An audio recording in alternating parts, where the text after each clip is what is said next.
নমস্কার প্রিয় দর্শক বন্ধুরা, রিতাস কিচেনে অনেক অনেক স্বাগত জানিয়ে আজকের রেসিপি শুরু করছি। আজকে পাবদা মাছের একটি রেসিপি নিয়ে চলে আসলাম।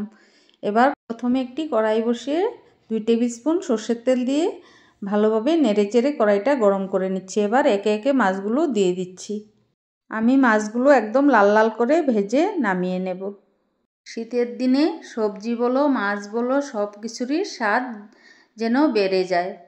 তাই এই পাবদা মাছের রেসিপিটি এইভাবে একবার তোমরা বাড়িতে বানিয়ে দেখো। আমি মাছগুলো একটু লাল লাল করে ভেজে নামিয়ে নিচ্ছি। তারপর নতুন আলু কেটে নিয়েছি, এগুলো একটু নুন হলুদ দিয়ে ভালোভাবে ভেজে নেব। আমি 5 মিনিটের মতো ঢেকে রেখে দিচ্ছিলাম। এবার ঢাকনা খুলে দেখছি আলুগুলো প্রায় সেদ্ধ হয়ে আসছে। এবার একটু নেড়েচেড়ে দিয়ে দেব আগের থেকে কেটে রাখা বেগুনগুলো। শীতের বেগুন, নতুন আলু কি টেস্ট সবাই জানে।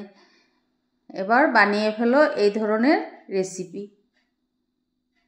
এবার একটু নেড়েচেড়ে আমি আবারও ঢেকে রেখে দেব 5 থেকে 7 মিনিটের মতো।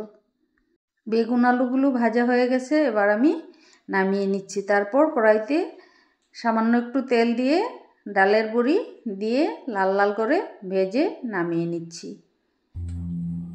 এবার ওই তেলে আরও 1 টেবিল স্পুন তেল দিয়ে ফোড়ন দিচ্ছি কালো জিরে। এবার দিয়ে দিচ্ছি 4-5টার মতো চেরা কাঁচা লঙ্কা। এবার দিয়ে দিচ্ছি ধনে গুঁড়ো, দিয়ে দেব শুকনো লঙ্কার গুঁড়ো, দিয়ে দিচ্ছি হলুদ গুঁড়ো। এবার দিয়ে দেব সামান্য একটু জল দিয়ে মশলাটাকে ভালোভাবে কষিয়ে নেব। দেখতেই পাচ্ছ মশলা থেকে তেল ছেড়ে আসছে। এই পর্যায়ে আমি দিয়ে দিচ্ছি স্বাদ মতো নুন।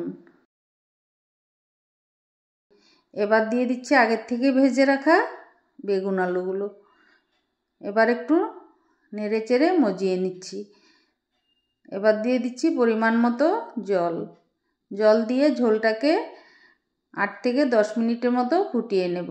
এবার ডালের বড়িগুলো দিয়ে দিচ্ছি, দিয়ে দেব মাছগুলো খুব হালকা হাতে আমি দিচ্ছি যাতে ভেঙে না যায়।